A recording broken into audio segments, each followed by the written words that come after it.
Hello everyone, welcome back to the third module in the series of TinyML for beginners. Today we'll be looking at this Agentpulse platform and how to work with it. And also I'll be showing you how to train your own model using the dataset that you have collected yourself from scratch and test it.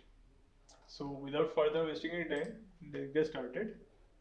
So you must be asking or having this question, what is Age Impulse and how to use a platform? Okay, so Age Impulse is a platform which like gives you the tools and the necessary uh, services through which you can build your own machine learning model for embedded projects uh, to enable them to like understand or respond to their environments in which they are being used. Like in the previous module we have shown you SeeedStudio XIAO NRA52840 sense board. uh, for reference, that board has 6 degree of freedom IMU and a PDM microphone through which like it can detect a sound, or we can use it for like voice recognition, and IMU is used for gesture recognition or motion recognition. So how do we use Edge Impulse? Upon creating an account on their site, you will be straight headed to their dashboard, and in the dashboard section, scrolling a bit down, you will see there is a drop down menu from where you can select your the board for which you are developing your ML model. Okay, give me a second. Let me open Chrome and we'll do this like side by side. And you can pause the video anytime if you're feeling lost. And so I have opened the Chrome and let's go to the Edge Impulse site. Let's heading over to the dashboard. This is the dashboard you will be seeing on first time login. Here I have already have a project. So the site that you might see may look a little bit different from this. So what I'll do here is that I'll create a new project and start from scratch. Let's name it voice. Okay, voice will do, and make it private. Create the project. Yes. This should be your first screen on heading to the dashboard after making your account on Edge Impulse. Uh, this is the project info. Here you have the target device. So what we will do here is like to search here the Nordic NRF 52840 chipset that we are using in our like SeeedStudio XIAO board. We will select this here, and coming back to the slide, what we have next is that is to collect data using the new collect data on their website. So going back to the site, here this is the collection point that we have been talking about. We'll click this from your computer and let's close that tab. We're gonna show you a voice recognition model. So collecting audio. Let's wait for it to load, give access to the microphone. Yeah. So let's do hello first, okay? So we're gonna add the label hello so that later we can discern our recordings through their label or names that we give them on the collection point here in the data acquisition.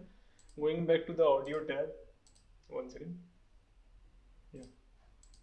Going back to the audio tab, here we have added the label hello, and let's collect like 30 seconds of hello samples.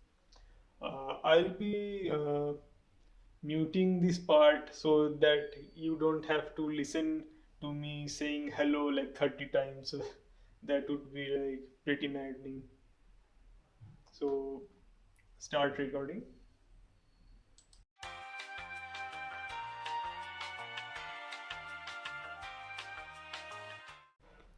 Yeah, the recording is done, and here should we see our the hello data level. And going back to the slide again, next step is to like split and cleaning of the acquired data. So what do I mean by that? Here you can see that we have recorded as saying hello for 30 seconds straight. So there are many hellos in here, you can see. So we cannot use this as of right now. So what we need to do is here that um, come here, yes, come here and split the sample. It's gonna auto detect like the usual parts out of it. uh, what we need to do here is like set the segment length of 1 second. Here 1000 ms is 1 second, so apply that, and here we can see that it has split the different hellos for us. Let's just split, wait for it to like finish.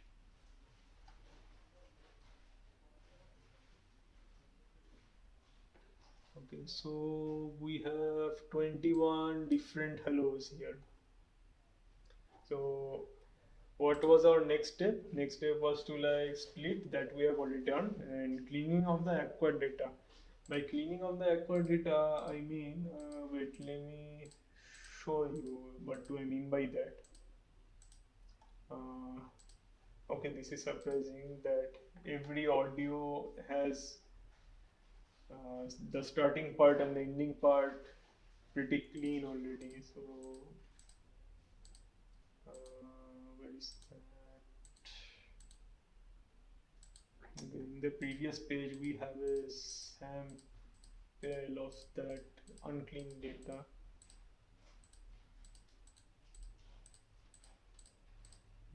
Where it was? Yeah, this. For let's take this example.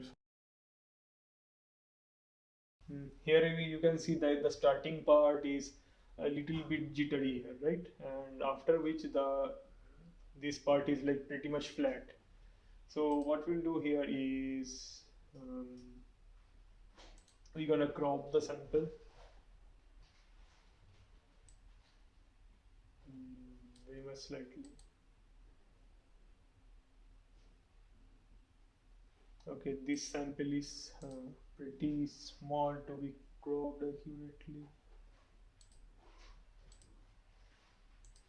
I'm trying. Give me 1 second here. Yeah, there you go. The starting part is pretty much non-existent. That the noise is completely gone from here. Similarly, we're gonna record yes and no too, and let's first collect the background noise first. We're gonna name it background underscore noise. Uh, yeah, we can set. We can use underscore here.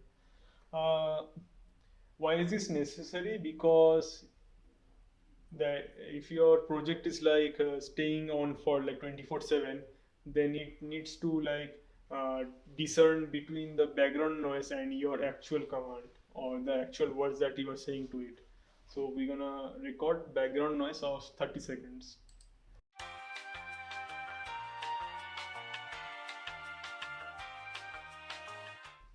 Yeah, we are done collecting background noise of 30 seconds. Let's see if we have got that data or not. There you go. This is our background noise, and there are some few noises here and there, which is nice.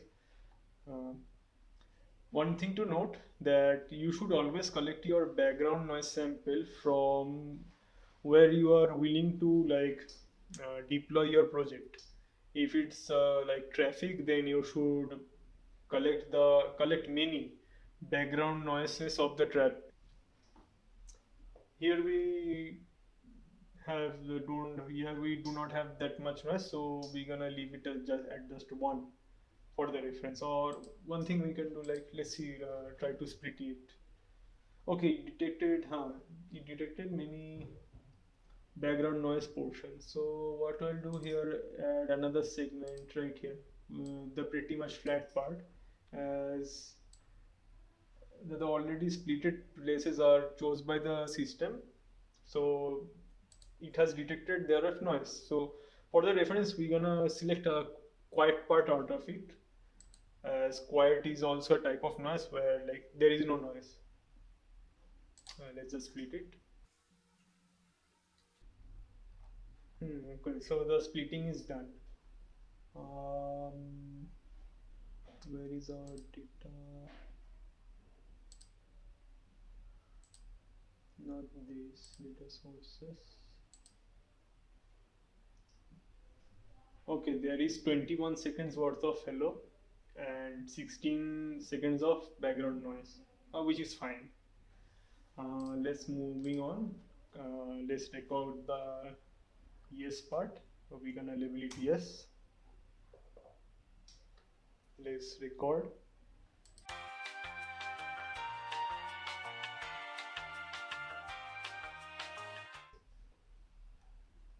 There, we have collected 30-second sample of saying yes. And let's wait for it to show up here. Yeah, there we go. Let's just split it like previously we did, and it should automatically, yes, it has detected all the this last one is cut off, so we're not gonna use that. The last one audio is incomplete, so split it. There we go. We have 18 seconds of worth of yes, 21 seconds of hello, and 16 seconds of no. Wait, background noise. My bad.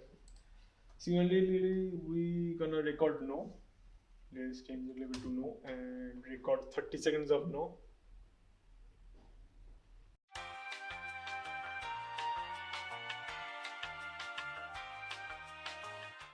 We are done collecting 30-second sample of no, and similarly we also gonna split the sample. It has detected all the major bits. Okay, the data looks fine. Let's just split it. Okay, so till now we have collected 19 seconds of no, 18 seconds of yes, and 16 seconds of background noise, and 21 seconds worth of hello. So let's see if we have any unwanted parts in our audio. Yeah, here we have like little bit of jitter or the unwanted noise in front of no. Uh, so let's try to crop the sample. That should do. Almost, it almost got rid of that jitter. So let me try one more. Okay, yeah, then it's gone now. See, so you have to like check. You don't have to like, if you have like thousands of data, you don't necessarily need to like go through each and every one of them to see if there is any unwanted thing or not. That will be pretty hectic to do so. Okay, so we have collected all of our required data. So what we'll do, we'll go to the impulse design, and our audio is of 1 second of window, and we're gonna increase the window size every 500 millisecond. In the processing block, we'll be selecting MFCC for human audio processing. Okay, give me 1 second. This, yeah, audio MFCC, great for human voice, as you can see here. Add. We're gonna use audio. So the learning block will be going for classification, and another learning block which is anomaly detection. So what is classification and anomaly detection? Let's start with classification. Classification is like you have seen that I have collected like 18 seconds of no, 19 seconds of yes. Uh, there are, so considering that I have 19 different yes. So what we're gonna do that we're gonna classify each of those noise or the audio that we have collected as yes for the yes audio, and we're gonna group them as because they are similar. Why is this necessary? Because if we do not group the similar audio, later down the road we will not be able to like discern or classify between the audio that we have recorded from the mic. If I made a model like that way, and if I say hello, then the model will not be able to detect or like give output that I have said hello accordingly or not. So what we'll do here is that we have added classifier and anomaly detections. We're gonna save the impulse here. There you go. And under the MFCC. Okay, so what is MFCC? MFCC is basically like it takes the audio sample and breaks it down into its individual parts or segments. I won't be going too much detail into this because there is like huge mathematical formulas and all fast Fourier transformations and stuffs like that. I'll not be diving into those. Those will take another, like those are for another topic completely. So under the NSCC, coming to the generate features, we're gonna generate feature here. It is gonna take some time, so wait for it to like finish.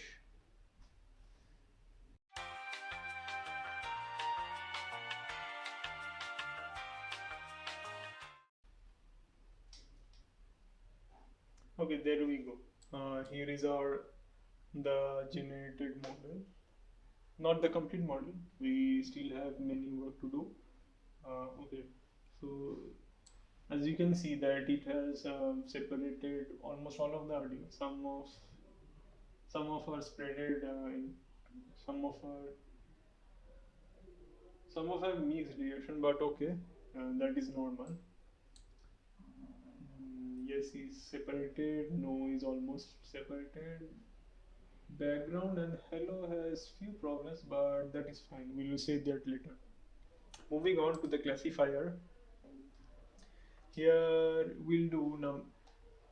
Okay, so here is the like we do not need to do anything here as it is preset for us, which is pretty fine. By default, it is like it should do a fine job. We do not need to change anything down here. What we can do here is like set the number of training cycles to 300, as I find like 300 is the sweet spot for training voice recognition models. So what we're gonna do here is like start train. Let me make sure that every other setting is in order. Okay, so yeah, start training. It is also gonna take some time. So wait for it to finish. While the classifier is running, let me show you why do we need classifier. Okay, moving on to the whiteboard. Uh, let's say this is our graph. Okay. This is something x that you are measuring along this axis and y along this. So let's say you have some data like this along this way, and another data like this.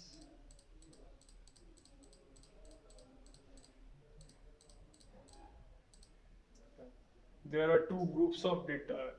So we are able to like easily discern between these two groups of data by drawing a line, like this is something else and this is another something. So let's call it A and B. As you can see here, if that we have grouped this data, so we are able to easily differentiate between them, that what which is A, which is B. Uh, if we do not classify the data, what will happen is that we will not be able to differentiate between them. Uh, like you can see that the blue dots are well within the domain or the like range of all of the red dots. This is pretty much chaotic and we do not want that. Yeah. Now, how we are able to differentiate between the data points? We cannot do it here unless we classify them. So let's see if our job has finished on. Oh, yes. Our model is finished. Okay, accuracy is 100, which is good. I wasn't expecting 100% accuracy and 0% loss. So background noise, it is able to detect 100% of that. Hello, 100% of that. No and yes, also 100% of those two. Coming down to the anomaly detection. Okay, there are many features under anomaly detection. Anomaly is like something which is unexpected or in short like pretty much suspicious behavior of that data. What I can say you that if you are expecting the data to be 5 or 6 and it turned out to be 1000 or 30 or minus 50, uh, which is pretty much like unexpected from what you are trying to get out of the thing you're doing. Like if I'm expecting the sensor to report me 18 degrees C and the sensor is reporting me minus 50, so we're gonna add few of those audio features here and there. Not too much or not too little. Let me select. Let me finish selecting all those boxes. Few of the boxes, not all. We do not need all of them.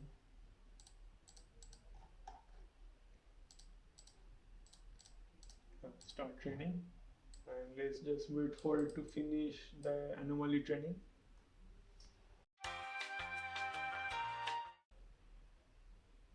Okay, it has done.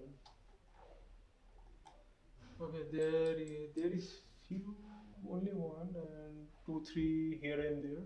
Okay, this is done, and let's just, our training is done, and under, yeah, under deployment, let's just launch it in our browser, see if our model is working or not.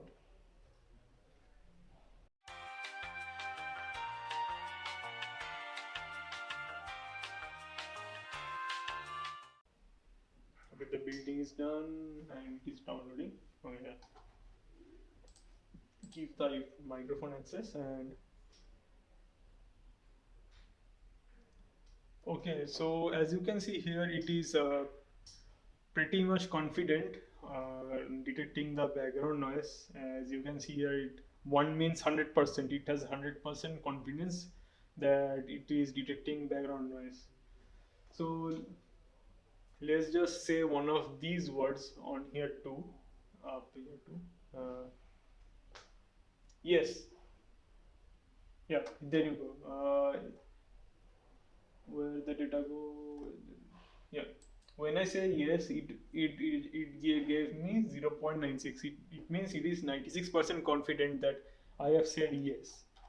Moving to the top, let's say this word right here, hello. Yeah, there you go. 1.00. That means it is 100% confident that I have said hello. Let's try this word now. No. No. Yeah, there you go. It is 93% sure that I have said no. So as you can see that our model is working. It can detect hello, no, and yes. Three of them. So moving back to our Edge Impulses site, what we will do here, after checking your model is working or not on the browser, so coming here to the development option, we're gonna select Arduino library here, as we're gonna use it on a SeeedStudio XIAO board. Another thing to notice is that as our SeeedStudio XIAO board has a dedicated floating point unit, so it will be able to calculate the float values pretty much easily. So one thing to notice here is that the latency, the total latency of using integer converted values, like gonna have that decimal parts and quantized or integer, it means like it straight gonna drop those integer parts. uh, it is gonna help in the processing speed, but it may reduce the accuracy of the model. So one thing to notice is that if we gonna use the integer, the total time is 299 ms, and if we gonna use the full decimal value or float values, the total time is 367 milliseconds. The difference is not much, but in your case, if the difference is huge difference, then you can go for the quantized model here, right here. For me, I'll be going for the let's say float 32, because 300 ms should be fine for my case. We're gonna build it and give it some time, as it gonna build the entire project into an importable Arduino library. Okay, the building is done and it has downloaded the package here, right here, which we can go into the Arduino IDE, and from the manage library section we can import it directly. Okay, so this is it for this module. As I have shown you how to use Edge Impulse's site and their tools to create your own model, and how to download that model as Arduino library for your SeeedStudio NRF 52840 board. And in the next module, I'll be showing you that model on your SeeedStudio NRF 52840 board. Test it and see if it's working or not, or we need to make some necessary changes and build our model again and repeat till we get satisfactory result from it. So yeah, see you in the next module.